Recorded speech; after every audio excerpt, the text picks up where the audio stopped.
Harambee! Eneo hili si hivyo. Mambo ni matatu. Ladies and gentlemen, good evening and welcome back to our channel once again. An ugly war has erupted in Kakamega County between Governor Fernandes Barasa and Wycliffe Oparanya. Nataka kuambia wale ambao walikuwa wamepotoshwa na Oparanya ya kwamba warudi nyumbani. Sawa sawa? Kwa sababu sisi tulikuwa tumepatia Oparanya heshima kama governor mwanzilishi hapa. Lakini hiyo tabia ambayo alionyesha for the last 1 week ya kwanza kusema nataka kudunisha governor hapa, jana alipata majibu. Alipata hakupata? Sisi tunajua ya kwamba candidate wa jana alikuwa Oparanya, sio nabii. Mtu ambaye alikuwa nyuma ya nabii ni Oparanya. Na hiyo lazima isemwe wazi. We have evidence. Watu ambao walikuwa delegates wa nabii walilala kwa Oparanya Ilikuyani. Nitoboe nisitoboe? Ile pesa ambayo nabii alikuwa anatembea nayo hapa ilikuwa imetoka kwa Oparanya. Nitoboe nisitoboe? Jana alikuwa na mkutano, juzi alikuwa na mkutano na Raila Odinga. Kwa sababu aliona delegates wote wameenda kwa Italanyi, jamaa naambia Raila ya kwamba kura ya Kakamega ikuwe postponed. Lakini mimi niliambia Raila Odinga, kura ni ya wananchi, kura ni ya delegates. Kama wako na delegates walete, tuonane omundu kumundu. Waliamua wakuamua. Walisema chairman ODM Kakamega ni nani?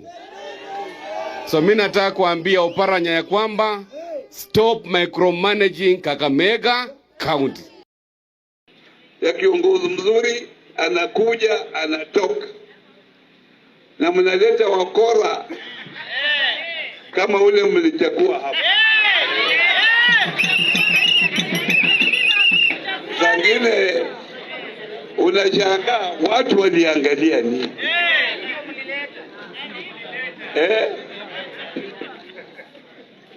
Huyu mama Elsie MC woman rep wenu, huyu mama, huyu Shinali alimleta kwa ofisi yangu wakati nilikuwa waziri wa mipango, nikamweka kwa Poverty Eradication Commission kama commission. Huyu Shinali alinijulisha kwa mama Elsie, na kutoka hapo nikaona huyu mama ni mama wa bidii ambaye yeye anaweza kufanya kazi. And the question is, what are they fighting over? And who is going to win that war? In this video, I want us to do a critical analysis about that particular war. Because for those who follow the politics of this country very closely, earlier this month, ODM party conducted its branch election in Kakamega County. And the governor for Kakamega, Barasa, defeated Nabi Nabwera, who was fronted by none other than the former deputy party leader of ODM party, Wycliffe Oparanya. And Oparanya is very angry and is very bitter because he lost in that war. And for me, I saw the hands of Raila Odinga in Barasa's win. So, I'll call the chair of the house now, duly elected, Chairman Governor Fernandes Barasa.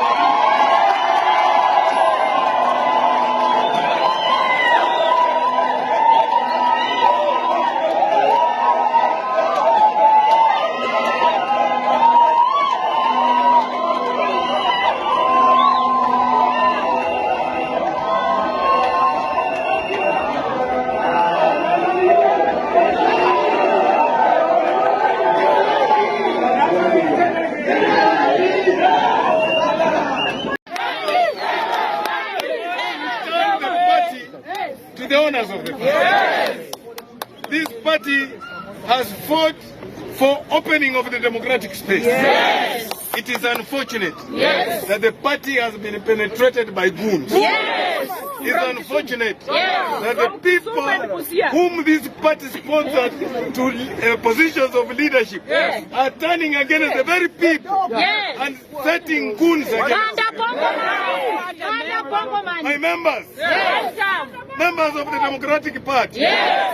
Members of ODM. We have taken this party back to ourselves.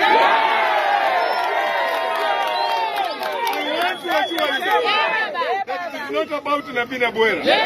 It is about the membership of this party. It is about the whole eponoi of this party. It is about the people of created democracy. It is about the people who have created democracy. It is about Mamamboga in the village. It is about Boda Boda in the state. Members, this leadership will be corporate leadership. All the 20 executive members, which will be represented from all the sub-counties, will take decisions on your behalf. And we will always do public participation before we come up with a new decision. I want to assure you. Why are they fighting? For us to understand why these guys are fighting, I want you first of all to understand that Kakamega County is a very important county for ODM party as far as the national politics is concerned. In 2022, during the election, IBC, in their wisdom and as part of their schemes to ensure William Ruto won the presidency, decided to do something which most Kenyans failed to understand up to now. IBC decided to postpone elections in two counties, Kakamega County and Mombasa County. The truth of the matter is that William Ruto understood one thing, that already he had Nairobi sorted. Sakaja was definitely going to win the elections in Nairobi. Not to win, but it was going to be rigged in. William Ruto was also keen, after Nairobi, he was also keen in Nakuru. Nakuru was soft landing for them. Then William Ruto knew so well he could not win in Kisumu. Of course, Eldoret was okay. So he wanted to win Mombasa because of the port of Mombasa. He wanted a friendly governor. And then he also wanted Kakamega for his 2027 elections because he knew that Mount Kenya were going to dump him. So he wanted a governor who was going to work very closely with him. As fate would have it, Abdul Swamad of ODM won in Mombasa. In Kakamega, Governor Barasa won easily. He actually got 190-something thousand votes.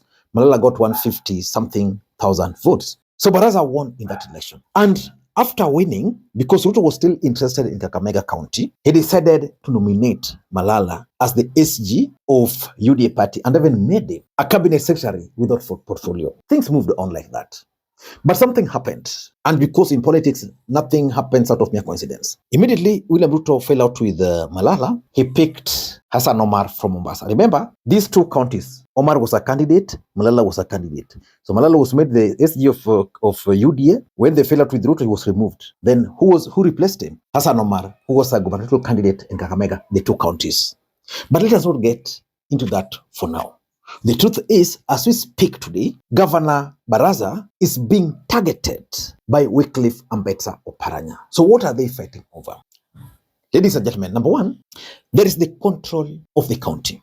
You know, Oparanya served as the governor for Kakamega 2013 to 2017, 2017 to 2022. During that period, Oparanya also served as the deputy party leader of ODM party, which means Oparanya became very powerful, being a deputy party leader and also a governor. So when he was exiting office, he tried pushing for his deputy. Could not be sold. Then Barasa came on board. Of course, give credit where it's due. He also participated in his campaigns. And according to sources, it is Governor Oparanya who introduced Barasa to Raila, because by that time, Barasa had some foundation there. For those who follow the politics there, he had a foundation called Barasa Foundation, which was doing a lot of grassroots activity on the ground there. Then, once Barasa won, Oparanya still wanted to control the county. Because if you go to Kakamega County today and count those MPs, you'll realize that there are some who are his own people. The women rep served with him in his cabinet. Of course, Nabina Buera at one point was also the chief of staff in his government. So he had these people. So when Barasa came on board, he still wanted to control the party. He still wanted to control the county as the governor in quotes. This is something which Barasa, I think, being a technocrat, did not allow. And that is why he is trying so hard to try and control the county of Kakamega. So far, he has even contemplated engineering the impeachment of Barasa. So it's about the control of the county. Oparanya wants to control the county of Kakamega. Will Barasa agree to that?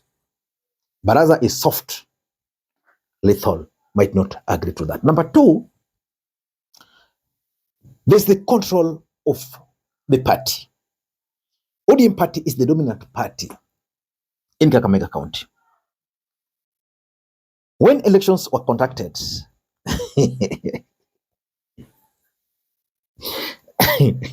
Barasa won. Why do you think Barasa won?